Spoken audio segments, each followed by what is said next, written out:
If you look at that contract that Chris put up there, I don't know about you, but I'd love to take home that much after a national.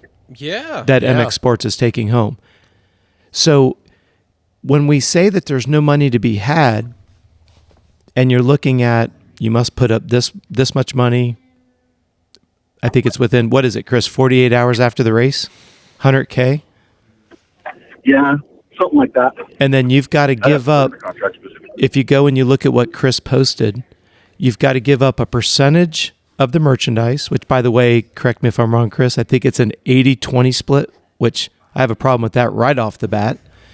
And then out of the 20% that you make, you got to already earmark and commit to the race announcer, the track maintenance crew, of which is our employees of MX Sports. That comes out of your commission, out of your percentage of the merchandise. So let's get this straight. The merchandise sales take place before you make a dime. MX Sports gets their additional money to pay for announcer, track maintenance fee, blah, blah, blah, blah, blah. And if there's anything left, then you get your I don't want to confuse anybody. Go look at the contract. Look at where it says the merchandise revenue. It is not a 50-50 split. And then they subdivide that they're already taking money out of it before you even get to the track.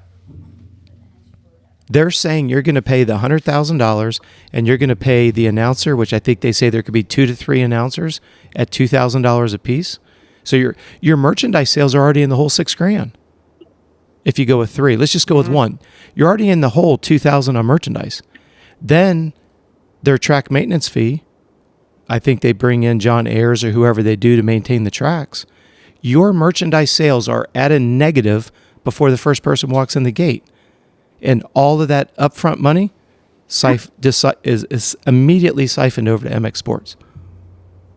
But there's no money in the sport to be made. So that's interesting. Go ahead, Johnny. You have to put up the purse money too, $70,000. All right, so now you're at $170,000 plus the initial the extra $2,000 for the announcer, and the first person hasn't even walked on the property yet. For the privilege, I had one of the tracks tell me it's $250,000 before they even walk anyone through the gate. $250,000 you're in the hole, but there's no money to be made.